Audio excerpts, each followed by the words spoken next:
Assalamualaikum warahmatullahi wabarakatuh. Di sini saya akan menjelaskan tentang arsip manual dan elektronik. Barber 2000 menjelaskan bahwa saat ini hampir sebagian organisasi besar masih menggunakan atau mengelola arsip secara manual karena dokumen yang dikelola berupa kertas, CD, maupun media fisik lainnya masih banyak dilakukan. Hal inilah yang menjadikan pengelolaan arsip secara manual masih relevan dibahas pada era digital saat ini. Sedangkan Quibble 2001 memberi gambaran umum mengenai pemanfaatan, pengelolaan, dan atau pemusnahan sebagai berikut. A. 100% dokumen dipertahankan karena memiliki nilai jangka panjang. B. 25% dokumen disimpan pada berkas dokumen aktif. C. 30% dokumen disimpan pada berkas dokumen inaktif. D. 35% dokumen tidak berguna dan dimusnahkan lagi. Dalam pengelolaan arsip manual dikenal dengan model siklus hidup arsip. Yang pertama adalah penciptaan. Tahap ini merupakan tahap dasar guna mengontrol perkembangan dokumen dan menetapkan aturan main bagaimana sebuah dokumen akan dikelola sesuai dengan nilai manfaatnya bagi organisasi. Kedua adalah pemanfaatan. Tahap kedua merupakan tahapan implementasi dari aturan main yang telah disusun pada tahap sebelumnya, yaitu bagaimana mengefisiensikan proses retrieval maupun pendistribusian arsip kepada pihak yang berkepentingan, termasuk bagaimana pergerakan dokumen yang sangat mempengaruhi kualitas informasi yang dikandungnya. Ketiga, penyimpanan. Tahap ini merupakan perlakuan terhadap dokumen setelah pemanfaatan dilakukan oleh sebuah organisasi. Yang keempat, retrieval. Tahap ini menitik beratkan pada lokasi dokumen maupun arsip yang dimaksud dan melacaknya apabila tidak kembali dalam jangka waktu tertentu. Dan yang terakhir adalah disposisi. Tahapan ini berupa pemeliharaan dokumen yang dianggap penting ke lokasi yang dianggap tepat untuk menyimpannya, termasuk pemusnahan dokumen bila dirasa memenuhi asas cukup untuk dimusnahkan.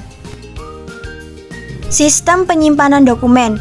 Yang pertama ada penyimpanan terpusat atau sentralisasi, yang kedua ada penyimpanan tidak terpusat atau desentralisasi, dan yang ketiga adalah kombinasi kedua sistem. Pada sistem sentralisasi, semua dokumen disimpan di pusat penyimpanan. Unit bawahnya yang ingin menggunakan dokumen dapat menghubungi untuk mendapatkan dan menggunakan sesuai dengan keperluan yang dimaksud. Ada beberapa manfaat penggunaan sistem sentralisasi antara lain mencegah duplikasi, layanan yang lebih baik, adanya keseragaman, dan menghemat waktu. Kerugian dari sistem sentralisasi yaitu kesulitan fisik, kebocoran informasi, adanya ketakutan akan hilangnya dokumen, dan pemakai tidak langsung memperoleh dokumen bila diperlukan. Sistem desentralisasi menyerahkan pengelolaan dan penyimpanan dokumen pada masing-masing unit. Keuntungan dari penggunaan sistem desentralisasi yaitu dekat dengan pemakai, cocok untuk informasi rahasia, dan menghemat waktu dan tenaga. Kerugiannya adalah pengawasan relatif sulit, mengakibatkan terjadinya duplikasi ruang, layanan kurang memuaskan, dan tidak adanya keseragaman. Pada sistem kombinasi, masing-masing bagian menyimpan dokumennya sendiri di bawah kontrol sistem terpusat. Dokumen yang disimpan pada masing-masing bagian lazimnya adalah dokumen yang menyangkut personalia, gaji, kredit, keuangan, dan catatan penjualan. Manfaat sistem kombinasi yaitu penyimpanan dan temu balik seragam, menekan duplikasi oknum, dan memudahkan kontrol. Sedangkan kerugian dari sistem kombinasi yaitu sulitnya penggunaan dokumen, tidak adanya keseragaman, mempunyai dua masalah sistem sebelumnya. Selanjutnya, arsip elektronik. Menurut National Archive and Record Administration atau disingkat NASA, arsip elektronika merupakan arsip-arsip yang disimpan dan diolah di dalam suatu format, di mana hanya komputer yang dapat memprosesnya. Manfaat penggunaan arsip elektronik.